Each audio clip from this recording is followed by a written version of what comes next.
Vamos lá, Prevés, continuando nossa matéria, né? Espero que tenham estudado as aulas anteriores. Nós estamos terminando o capítulo de origem da vida e vamos aprofundar um pouquinho as ideias da teoria atual, né? A teoria atual começa com Oparin e Aldani. Foram dois cientistas, né? Coabitaram ali um pouco de tempo e eles teriam imaginado, eles supuseram como seria a Terra primitiva e como esses seres teriam surgido. Oparin e Aldani fizeram isso de forma teórica, não é? Eles determinaram também todo o tempo para o surgimento dos seres vivos. Esse reloginho aqui, ele é bem legal, né? Que ele coloca como se fosse em 12 horas. Primeiro a gente tem a origem do sistema solar, depois eu vou passando o tempo no Adiano, o Arqueano, as primeiras células, os primeiros procariontes surgiram aqui.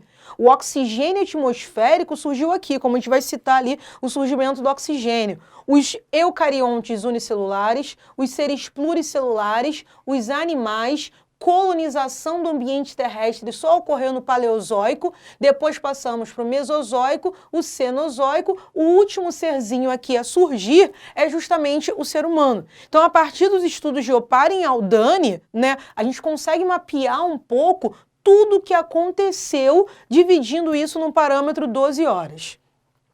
Depois disso, não é? Depois você dá uma olhada no slide que já está disponível para vocês, te coloquei aqui bonitinho, não é? Tudo o que aconteceu, então desde a origem da Terra até o tempo atual, a leitura desse slide é de baixo para cima, todo aquele tempo que eu te mostrei aqui, ó, o que foi acontecendo no Adiano, no Arqueano e no Proterozoico, está enumerado aqui. O surgimento do ser humano, não é na última parte do Cenozoico. A gente coloca aqui no Quaternário, no Holoceno, que é a última época que nós estamos vivenciando, você tem o surgimento do Homo sapiens. Muita coisa aconteceu pelo meio do caminho, mas o nosso foco hoje é pegar em torno de 4,6 bilhões de anos atrás. Não é? Há muito tempo atrás, quando a vida começou, quando você tem a origem da vida na Terra.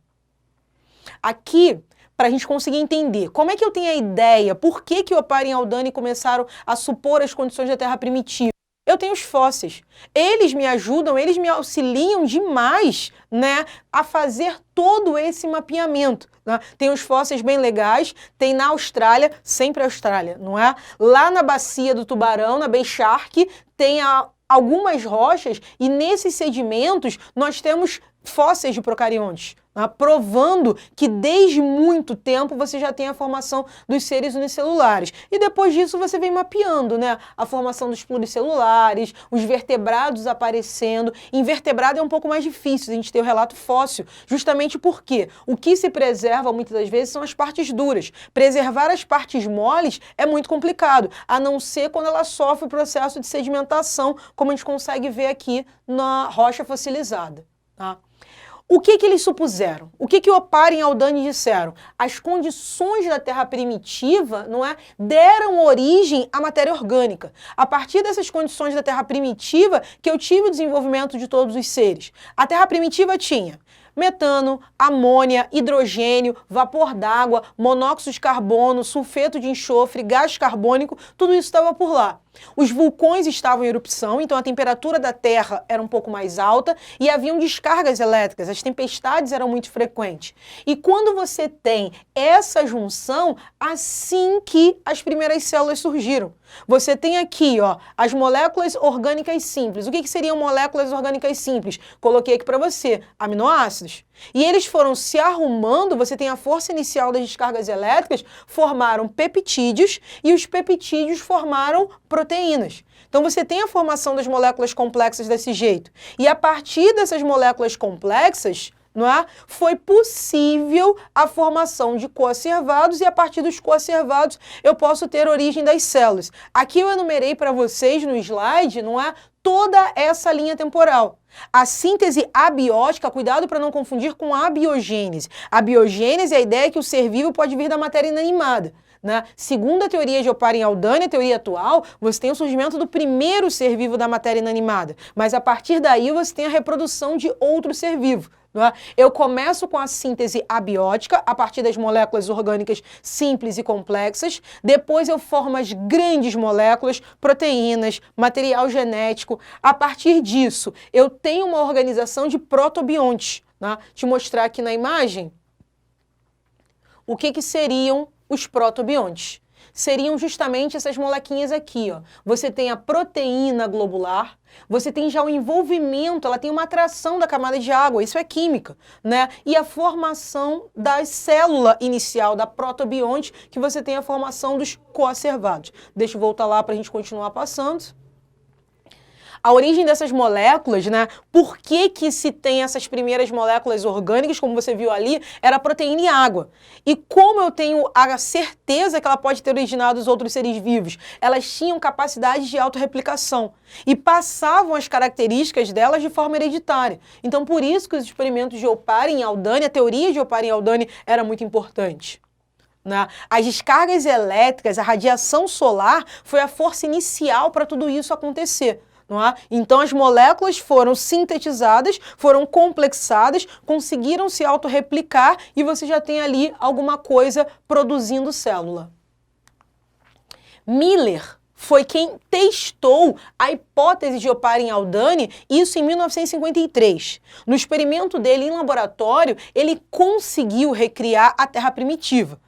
Ele fez o experimento e conseguiu sintetizar uma grande concentração de aminoácidos. Isso para a época, a gente está falando de 53. O mesmo experimento de Miller foi refeito em 2008, só que com a tecnologia de 2008, olha a quantidade de aminoácidos, olha o número de aminoácidos e olha a massa em miligramas de aminoácidos que ele conseguiu produzir. Então já não era mais Miller que fez em 2008, mas os cientistas conseguiram replicar e ter essa certeza. O experimento de Miller é esse daqui. Foco na imagem, porque essas imagens aparecem em prova e pedem para você discorrer sobre a teoria. Muitas questões colocam o experimento de Miller e pedem para você citar qual é a hipótese que estava sendo testada. A hipótese de origem da vida a partir da Terra primitiva. E o que esse experimento nos diz? Você tem aqui, ó, água fervente, os oceanos eram quentes, justamente porque eu tenho vulcão em erupção. Esse vapor d'água vai sair o excesso de vapor, vai passar o vapor através dos eletrodos. Por que eu tenho eletrodos aqui? Para imitar as descargas elétricas. Ocorre uma condensação, você sabe quando ocorre precipitação, quando chove, não é? É a condensação que vai acontecer. Então aqui ele tinha um condensadorzinho, entra água fria, sai água quente, para baixar um pouco essa temperatura. E depois, ó, o que se formou? As moléculas orgânicas. Os gases que ele colocou aqui eram aqueles gases que eu te mostrei inicialmente na Terra primitiva. O amoníaco, o monóxido de carbono, né, o próprio vapor d'água, e as moléculas orgânicas foram sintetizadas. Então, esse experimento diz, olha só, pode ter surgido vida aqui nesse próprio planeta. Essa teoria, não é? A hipótese de Oparin e Haldane, que foi testada por Miller, é chamada de teoria dos coacervados. Essas primeiras moléculas orgânicas com capacidade de replicação são chamadas de coacervados. Foi essa imagem que eu te mostrei. A experiência de Fox, não é? Sidney Fox, um cientista mais atual, ele também aprimorou a ideia de Oparin e Haldane, que depois foi testada por Miller. E ele conseguiu formar os proteonoides. Ele conseguiu formar moléculas orgânicas altamente complexas a partir das moléculas inorgânicas no laboratório. Olha como era esse proteonoide. Chegava a formar microesferas. Nos lembra muito já a célula. Você tem uma glicose fosfatada aqui, você tem fosforilase, não é? Olha o amido sendo formado, a amilase, a maltose saindo, e ele conseguiu essa síntese a partir de moléculas inorgânicas, aprimorando, formando as microesferas. Os coacervados, não é? Eles, nos mares, que foram os responsáveis pelas microesferas. O que Sidney Fox conseguiu concluir? Eu começo com a molécula orgânica complexa, que vai formar o coacervado, que depois vai me dar origem a essas microesferas que já são muito mais complexas. Né? Essa hipótese do protobionte, né, da célula primitiva, ela já tinha metabolismo, reproduzia, evoluía, tinha hereditariedade. Então ela já tinha uma característica muito importante de célula dentro dela. Então aqui, ó, por isso, nós temos que considerar que o primeiro ser vivo tem que ter vindo de um conservado ou então da microsfera que tinha já o material genético dentro dele. A nossa origem foi essa. Não é? E conforme eles iam se replicando, surgiram erros. E esses erros, né, que na verdade não são erros, são as mutações. Então, conforme as mutações iam surgindo, coisas diferentes iam aparecendo. Né? É a tentativa e erro. Teve uma pequena falha, pronto, já deu origem a uma célula diferente. Essa célula diferente com outras capacidades foi originando cada um dos seres vivos. E não esquece que conforme ia dando erro, não é? Que é o que nós sabemos de mutação, a seleção natural entrava em pauta. A seleção natural é aquela determinação. O ser mais adaptado é o que vai sobreviver. O ser que for melhor para aquelas condições é o que iria sobreviver. Então as células iam errando e errando e errando, só que você tinha a seleção natural perpetuando ali, determinando quem ia sobreviver ou não. Qual foi o resultado disso? A evolução dos seres vivos. Você tem os seres vivos evoluindo, não é? Com cada erro que aparecia, se fosse bom, ficava. Se não fosse bom, essa célula, esse ser inicial, acabava morrendo. Como os primeiros organismos unicelulares surgiram, não é? Como é que você já tem esse surgimento das primeiras células, dos primeiros organismos? Te coloquei aqui um esqueminha no quadro, representando a ordem. Né? Vou te explicar ali no passo a passo, mas só para você entender aqui o quadro. Primeiro foi o surgimento dos heterótrofos anaeróbicos, depois os autotróficos vieram, dos autotróficos eu passo para o heterotrófico aeróbico. É muito importante você saber essa ordem. Primeiro anaeróbico, os caras faziam fermentação aqui, eram sapróbios, depois eu tenho fotossíntese, depois eu tenho os aeróbios surgindo heterotróficos. Tá? Então, como é que eu tenho essas evidências? Né? Data, né, de 3,5 bilhões de anos atrás. Estima-se que a vida tenha surgido aqui há 3,5 bilhões de anos. O planeta Terra tem 4,6 bilhões, ficou aí mais ou menos 1 bilhão de anos sem nada por aqui, e depois que a vida começou a surgir. Né?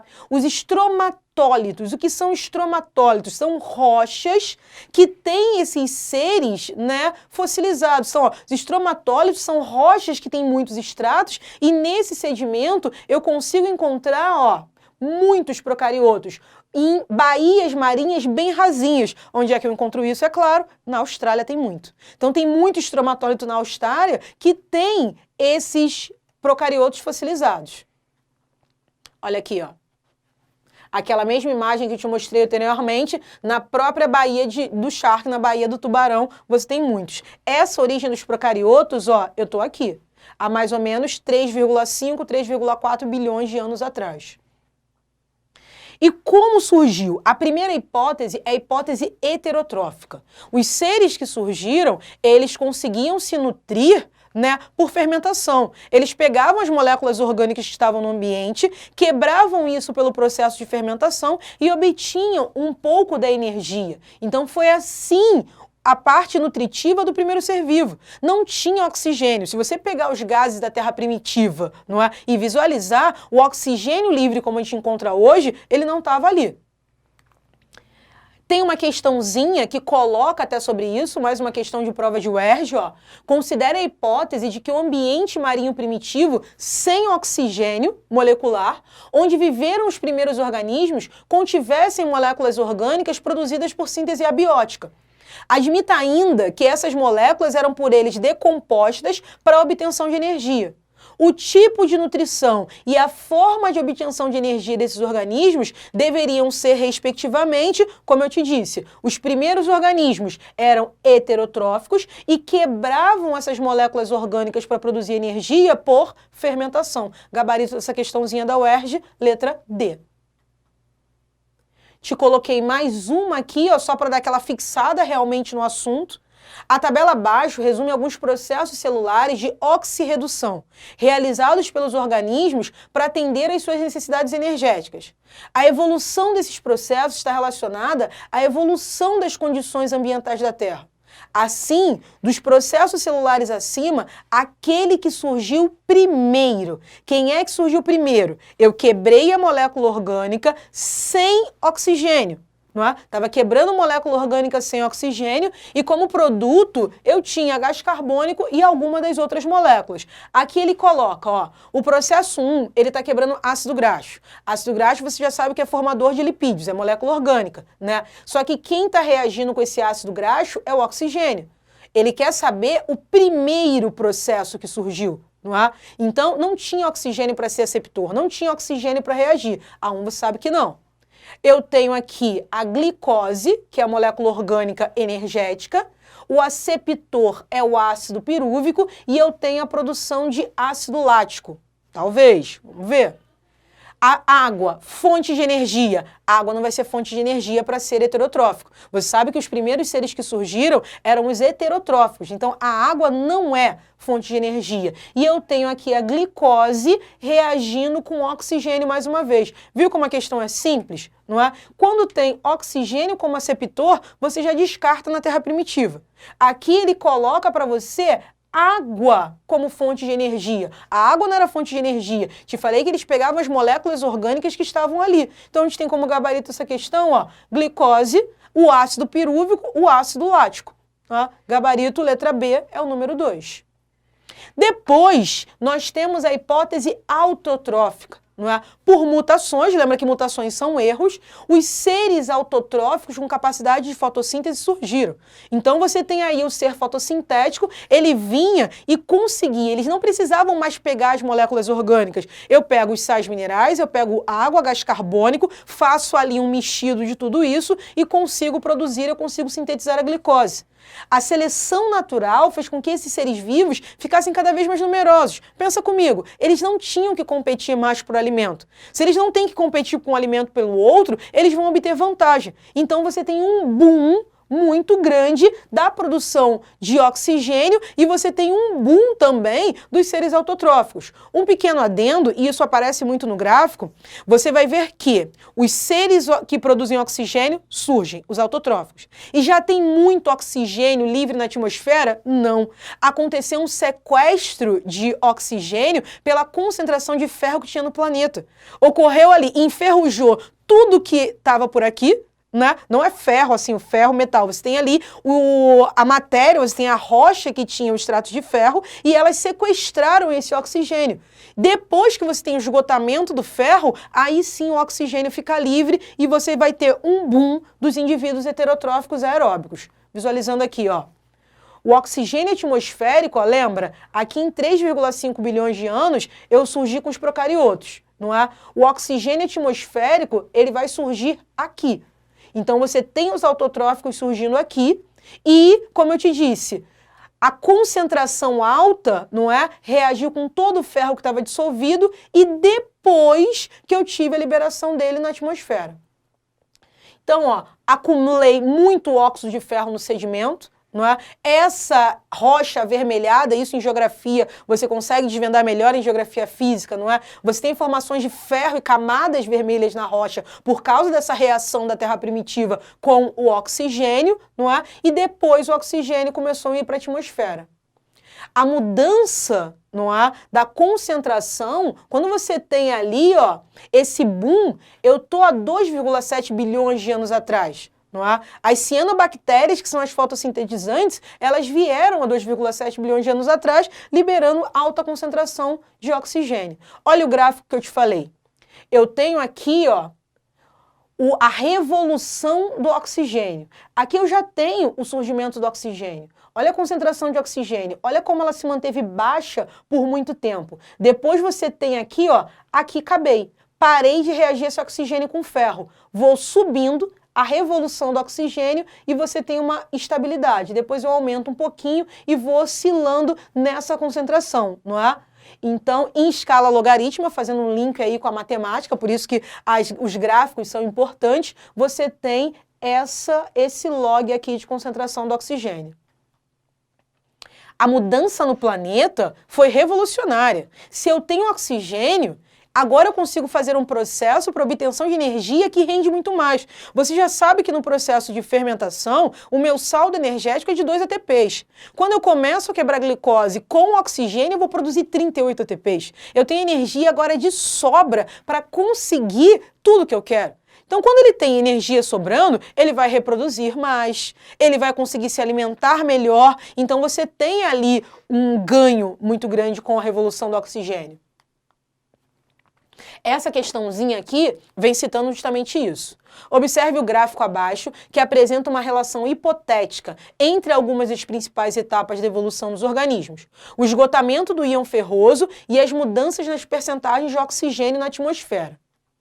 Olha o gráfico, essa é uma questão discursiva da prova da UERJ e está citando o que eu te disse. Não é? A formação do planeta Terra, formação dos oceanos, as primeiras células, o início da fotossíntese com liberação do oxigênio, ó, começa aqui. Você tem esse oxigênio em concentração baixa até que eu tenho o esgotamento do íon ferroso que estava na atmosfera, que estava aqui no planeta. Depois você tem, ó, o boom fotossintético e o boom da liberação de oxigênio. Quando eu tenho esse boom do oxigênio, eu tenho plantas, eu tenho animais surgindo aqui, eu tenho os vertebrados até os vegetais com muito oxigênio. Aí ele diz, por que a liberação de oxigênio ocorrida através da fotossíntese há cerca de 3 bilhões de anos não acarretou de imediato aumento do nível do oxigênio atmosférico? A própria questão te dá a resposta. Por quê? Eu precisei reagir muito do oxigênio com o íon ferroso que estava aqui no planeta de forma livre. E a letra B ele diz, a relação entre o rápido acúmulo de oxigênio atmosférico e a disseminação dos organismos aeróbicos de acordo com a teoria moderna de evolução. O acúmulo de oxigênio, não é? E liberou muitos organismos aeróbicos porque eu tenho ganho energético. Com oxigênio eu tenho mais energia. Então, tendo mais energia, eu consigo evoluir muito mais rápido. Essa foi a parte importante do oxigênio. Viu? Mudança ambiental, melhor adaptação do que em aerobiose. E, por fim, a ideia dos procariontes e dos eucariontes. Como é que eu tive o surgimento das células eucariontes? Não é? A mutação e a endossimbiose. A endossimbiose é o surgimento, né, de mitocôndrias e cloroplastos como organelas, mas esses seres eram seres independentes. Quando você tem, ó, estou mais ou menos aqui, ó, os eucariotos unicelulares no gráfico. Né? Quando você tem cloroplastos e mitocôndrias, eles invadiram a célula primitiva, não é? Permaneceram lá numa relação boa para as duas e depois disso, você tem um ganho energético da célula. Quando a célula ganha mitocôndria, tá? 38 ATPs. Quando a célula ganha o cloroplasto, ela perde ali a necessidade de capturar moléculas orgânicas no meio e ainda tem, né, em alguns casos, a mitocôndria dentro. Então, ela não precisa comer e já tem alguém que consiga produzir mais energia para ela. Então, o ganho de cloroplasto e mitocôndria, da endossimbiose, que é o processo, foi super importante para o desenvolvimento dos pluricelulares. Olha aqui a imagem que eu estou te mostrando. Né? Você começa aqui, ó, com um procarioto ancestral, as invaginações da membrana vão dando origem às organelas membranosas, retículo, complexo de Golgi. Depois você tem um englobamento, ó, de uma bactéria aeróbica. Você tem um englobamento da mitocôndria. Englobou a mitocôndria, em alguns casos engloba-se também o cloroplasto. Lembra que os vegetais eles têm cloroplastos e mitocôndrias. E por fim, você tem o eucarioto ancestral, não é? Com as invaginações membranosas, com a mitocôndria e com o cloroplasto. Tem muitas evidências que apoiam isso. Quando eu falo da mitocôndria, que a mitocôndria era uma célula independente, por que eu tenho essa certeza? Mitocôndria tem um DNA que é só dela. A mitocôndria tem capacidade de replicação. Ela sintetiza proteínas como qualquer outra bactéria e o cloroplasto segue a mesma linha. Então tem as evidências evolutivas, né, que provam, ó, eles foram seres independentes, mas agora estão no processo de simbiose. Essa questãozinha aqui, né, vai falando justamente dessa parte da endossimbiose. Segundo os estudos, a evolução de todos os eucariotos é o resultado da incorporação, em um passado remoto, de bactérias aeróbicas de vida livre, no interior de uma célula, e uma associação vantajosa para ambas. Essas bactérias originaram organelas celulares denominadas mitocôndrias. Nomeia a teoria evolutiva que explica a formação da célula eucariota por esse processo. A teoria, como eu te disse, é endossimbiose. Nomeie também a relação ecológica estabelecida entre as bactérias e a célula. Essa questão foi muito pegadinha, porque quando você tem ainda os dois seres inseparados, né, a relação ecológica é o mutualismo, né? Inicialmente, estima-se que você tem uma relação de protocooperação. Elas adentraram, era bom para cada uma delas, mas se separasse você ainda tinha sobrevivência das duas. Da protocooperação elas foram para o mutualismo. No mutualismo uma já estava totalmente dependente da outra, mas eu ainda tenho dois seres sendo visualizados. E a simbiose é uma relação ecológica? Não, porque na simbiose eu já tenho a fusão. Simbiose eu tenho um ser só. Então, por isso que o gabarito da questão aqui nos coloca mutualismo. E explique que maneira cada uma se beneficiou dessa associação. A mitocôndria tinha casa, comida e roupa lavada, não é? E a célula teve um ganho energético muito maior. Olha aqui. Teoria endossimbiante, a relação ecológica no mutualismo, a célula hospedeira tinha mais energia e a mitocôndria, que era a bactéria, tinha proteção e tinha um ambiente ali totalmente controlado, sem nenhum problema. Ok, amores? Finalizamos aqui essa última parte do assunto 2, né, da origem da vida. Façam os exercícios da apostila, mantenham-se estudando, lavem as mãos, usem álcool em gel, usem as máscaras para a gente conseguir voltar logo pro presencial. Saudades de vocês, beijo, beijo.